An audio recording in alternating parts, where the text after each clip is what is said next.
Shields have been used right the way through human history since ancient periods all over the world by numerous different cultures, and they're an extremely important part of battlefield tactics. Whether it was medieval knights or Roman legionaries or marauding Vikings or Scottish Highlanders right the way up to the 18th century, and in many parts of the world in the 19th and even into the 20th century, shields have been used well into the age of gunpowder. In fact, some shields were even tried to be made bulletproof. And most of these shields throughout history have been made of organic materials like wood, leather, hide, sometimes even wicker. But some historical shields have been made of metal. In fact, going all the way back to the Greeks. So why weren't all shields made of metal, and what are the relative advantages and disadvantages of metal shields versus the more traditional wood and leather shields?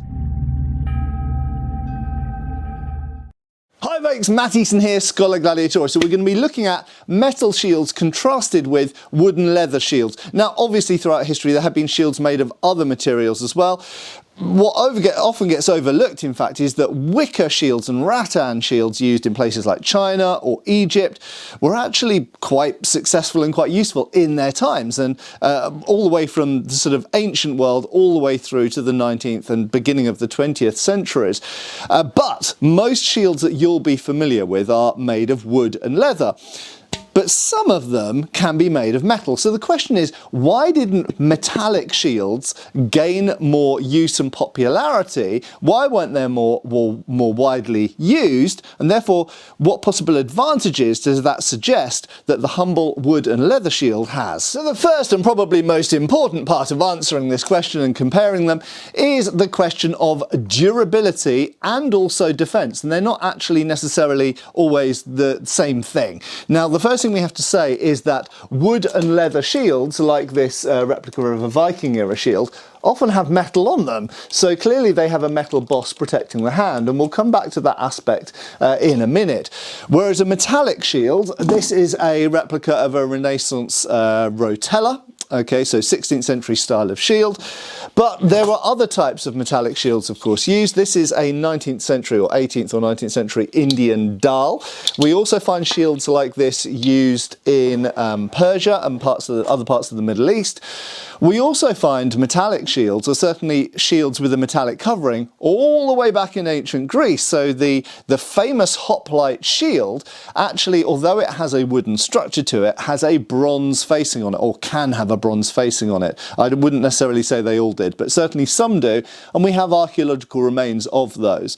Now, the bronze sheeting is very thin, but clearly some of the Greeks, the ones that could fund that kind of shield, clearly thought there was an advantage to having that on there. And the obvious answer to it really is that it increases the durability or strength or resistance of the shield. So fundamentally, you will have seen recently I was throwing a Roman pilum at a piece of plywood essentially in the shape of a shield.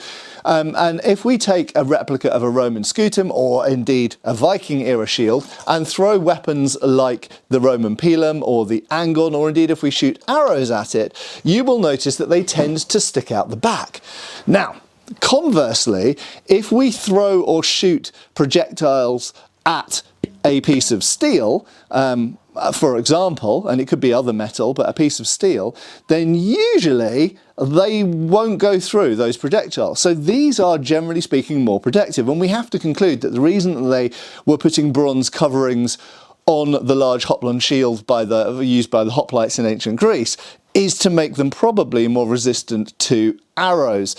In terms of against the spear or the pike or the swords being used at the time, the xephos, for example, that's not really an issue because you're not expecting those weapons to be able to go through just a wooden shield.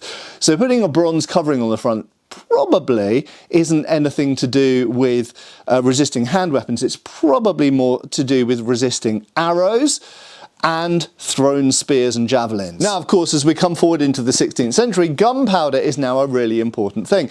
And I think there's no question that if you start to carry heavier shields, it is more likely that these are going to protect you from certainly small caliber or far off shot projectiles, in some cases via deflection, even at close range. And moreover, there were specific types of metallic or metallic covered shields which do seem to have had the intention of making them kind of bulletproof, or at least bullet resistant. In fact, from the Mary Rose, the wreck of the Mary Rose, we might have a look at the gun shields in more detail, but you've got gun shields on there which have some metal covering on the front, and they actually have a gun mounted through the side. You can actually shoot the gun, very cool things for boarding or resisting boarding actions. But it does seem that shields in the 16th century, they were making attempts to make bulletproof shields, and you can make a bulletproof shield even against modern ammunition. It's not difficult to do, but it just ends up being quite heavy. We'll come back to the issue of weight in a minute. So absolutely, they're going to be more resistant, they're going to be more protective. But the other aspect of durability is that if you're on campaign and bashing something like this around, maybe it's being carried on the side of a horse or a wagon, or it's just being dropped, whatever, this is more likely to break apart, especially when you bear in mind that most shields were not made of plywood, they're made of planked construction with peg and simple hide glue. Compared to a metal shield, they are going to be less durable as well. So number one, protectiveness. Number two, durability on campaign. The metal shield is going to be tougher. But conversely, let's assume that both of these shields on campaign, either in battle or just general use while traveling on campaign, get damaged. Which of them is easier to fix? Well, in that scenario, I would suggest that the shield made of organic materials, wood, canvas, hide, things like this, is easier for an average person to repair, or even if you have a sort of armourer travelling with you, this is easier to fix and repair and potentially even make new ones in replacement for. Whereas if your metal shield, for example, gets pierced through by, I don't know, let's say like a ballista bolt, and it gets a hole in it, that is more difficult and more laborious, in some cases possibly even impossible to repair while on campaign, with, certainly by the soldier, with simple tools. So if this gets damaged, although it's far more difficult to damage it, if this gets damaged, it's potentially harder to fix than the wooden shield. And moreover, if you need to make an entirely new shield, you can usually find wood, you can get it from buildings or from furniture in any area you might be raiding. You can't usually get a new one of these. Let's say you drop your shield in a river. So this is more difficult to replace in its form here. It has to be made by specialists provided, and it's more difficult to fix. Well, we've talked about defense, but what about offense? Shields can be used offensively. You can punch with the rim, which we often see in bowhurt fighting, for example, and indeed you can smash with the boss, or if you have a spike on the front, as some Highland Tages do. So if you've got a spike or any projection on the front, you can hit with that, you can hit with the rim, you can hit with the bottom, you can hit with the top, you can hit with all sorts of bits, basically. So it can be used offensively. Is there really any difference between a wood and canvas or leather shield versus the metallic shield? Well, probably not. I would say overall not. The only thing we can really say is that the rim is thinner. So generally speaking, and it could be, I don't have a buckler to hand, but if you have a small buckler, let's use the Indian Dal, then this is often held out at arm's length, and you'll be striking with either the edge or the flat, much like with a larger shield. Potentially, if it's made of all metal, it might have a slightly more focused energy on the target because you've got a thinner edge there.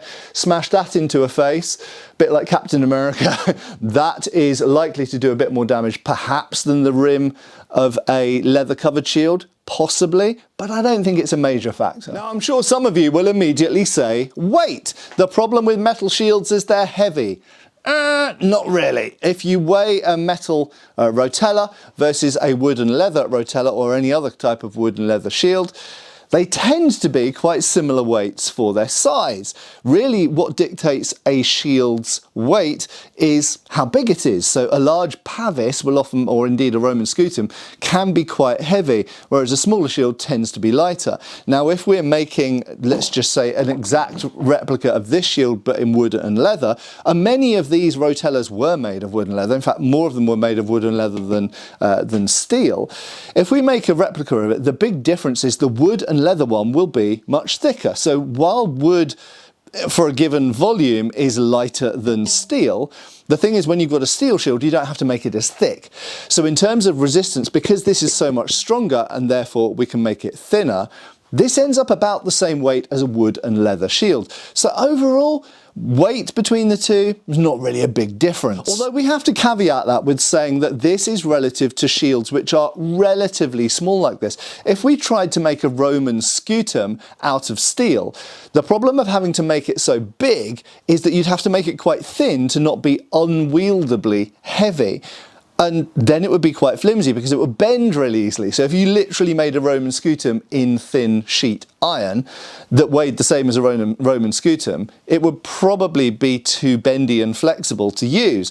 So steel tends to only be used on relatively smaller shields. That's why in the medieval period we commonly find bucklers made of steel or iron, but we don't commonly find large shields made of iron because the problem is they would get too heavy if you made them large and thick to be rigid, but then if you made them light to be manageable, they'd be too flexible and bend too easily. Now, thinking about other possible advantages of wood and leather shields as opposed to steel shields, some people might think about kind of maintenance, okay, the weather. Now, bear in mind, when you're on campaign, we know, for example, the Agincourt campaign, 1415, we know that the English army, fearing attack from the French at any time, kept their armour on. This is mentioned in the period text, and inevitably, particularly in the weather of the time, they must have ended up in a pretty rusty state, pretty dirty and rusty. Now, if you have a steel shield, certainly in Europe, it's going to get rusty unless you treat it in some kind of way. Now, you can have a metal shield and you can paint it, you can lacquer it, you can even blue it or black it. So there are other ways of making it weather resistant. I mean, you can just put linseed oil all over it. So there are ways of protecting it from the weather. But some people might think, well, aren't organic materials more vulnerable to the weather? And I'd actually say yes, because fundamentally, leather, canvas, wood, all of these things can absorb moisture, and when they get wet, they get heavy, but they can also rot, they can also dissolve the glues, and remember, they didn't have modern epoxy back then holding things together, they had things like hide glue. So absolutely, the wood and leather shields, things like pavises, can rot, they can be eaten by little mites and stuff, they can be eaten by rodents, so they can perish in certain conditions in a way that the worst thing that's going to happen to a metal shield is it will just get rusty, which isn't really a big problem to its functionality. Now, another point that people might think about is noise. Now, actually, this isn't a particularly noisy metal shield because it's got this pad on the back that absorbs some of the sort of resonance, okay, that might create noise. So actually, this isn't particularly noisy. However, I can tell you from my regular fencing classes where people are doing sword and buckler, when swords are hitting bucklers, it's often incredibly noisy. So fighting with metal shields can be very noisy compared to wooden shields. Not to say that wooden shields are necessarily quiet. When these are being hit by weapons, they can be making a lot of noise as well. And it doesn't really matter what type of wooden shield it is, they do make a bit of noise. But overall, I would say that organic materials, so wood and leather shields, are quieter than metal shields are. And you have to bear in mind that not just for fighting, but carrying around. So if it's hanging on your back or on a guige as a strap, or hanging off your horse or whatever, this clattering around is going to make more noise than a wooden shield is on average. Is that a problem? Not really, but it's just something to be aware of. So now we come to one of the other main reasons, and the final reason why probably metal shields weren't more common than they were, and that is cost, economics, resources. The fact is that large sheets of steel weren't that easy to make or obtain in most societies for most of history. Now, obviously this changed towards the end of the 19th century, where sheet steel started to be rolled out of mills and stuff, but of course shields weren't in wide use by that point in most parts of the world, certainly not steel shields. And earlier on, so let's say if we go back to the late medieval period or the 16th century, the Tudor era, then large sheets like this were usually confined to the armourer's art. It was normally people making plate armour, either high-level stuff for rich patrons or munition stuff for the army. And by and large, making a large sheet of steel like this was quite expensive and quite laborious. So if you're equipping standard troops, usually if you've got a choice between something like the Highland Taj okay, and something like this, which cover a similar area, then it's a lot easier to make thousands of these than to make thousands of these. And also remember, of course, that the steel was, no matter how much money you had in the bank, the steel itself was, or iron was a finite resource. You only had a certain amount of it. So if you're going to choose between using iron to make shields or iron to make more halberds or arrowheads or helmets, you're clearly going to do the armour and the weapons and then go, well, we can just make wood and leather targes or shields, because then we've got more steel to make more projectiles or armour with. So in terms of resource management, it makes a lot more sense to make shields out of organic material, even if you have the steel and have the money to make them out of iron or steel. So to conclude, why weren't metallic shields more popular than they were? Well, fundamentally, I think the main reasons are that you get pretty much good enough protectiveness from an organic material shield, a wooden shield, compared to a metal shield. Really, the only area where you really notice there's a marked difference is against very powerful projectile weapons. So the top end of bows and crossbows and javelins, perhaps, but really into gunpowder age as well. So in the gunpowder age, particularly in the 16th century, where shields were still being used quite a bit, they started to try and make bulletproof shields because bullets were starting to be a big problem. But if we go back to ancient Greece, presumably the people they were fighting, the Persians perhaps, shooting lots of arrows at them, they found that having bronze covering on their shields was a good idea. I don't think it was particularly for hand weapons, I think it was for missile weapons. But if you can get enough protection out of one of these organic material shields, you're going to go with these materials for all of the aforementioned reasons. And an important detail, remember, most of these have some metal on them anyway. They have metal over the hand because, if I just put the metal shield down for a second, if you are protecting yourself with this and a projectile comes through, it is going to get stuck and project through. Whether it's a javelin, like a pilum, or an arrow, it's going to come through there. The only place where it can actually touch you directly or wound you is your hand. So of course you have the iron boss over your hand. That will be protected from the arrows or spears. And if their weapon comes through here, it's not a big problem for you with a boss grip shield because it's far away from your body. Even with a strapped shield like this, yes, your arm's against there and theoretically your arm could get wounded, but notice that by the time we start to see strapped shields like this and they abandon, this one has a boss, but they abandon the boss off the front, remember that people have got armour on their arms. So even if it comes through the shield, it's got to get through the mail or the plate that you've got on your arm behind there anyway. So by and large, I think this is economic reasons, the wood and leather shield protecting well enough. You have a bit of metal in a specific place if you need it. But the other really important point is the one of size. We find metal shields throughout history made up to about the size of this rotella here, but very commonly made as bucklers. If we look at the 14th and 15th century in Europe, many bucklers are made entirely of metal, but practically no large shields are made of metal because they get too heavy.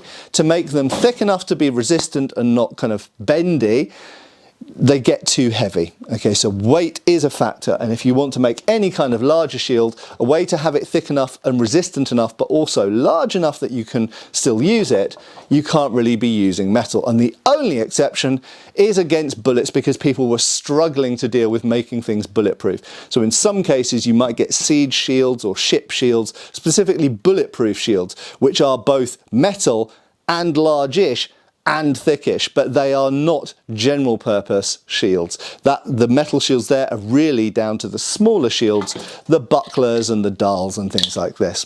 Anyway, I hope that's been thought-provoking and has helped answer the question, which I've been asked by many people over the years. I have been Matt Easton, I will of course continue to be, and I'll see you back on the channel really soon. Cheers folks! Thanks for watching. We've got extra videos on Patreon. Please give our Facebook a like and subscribe if you haven't already. Cheers folks!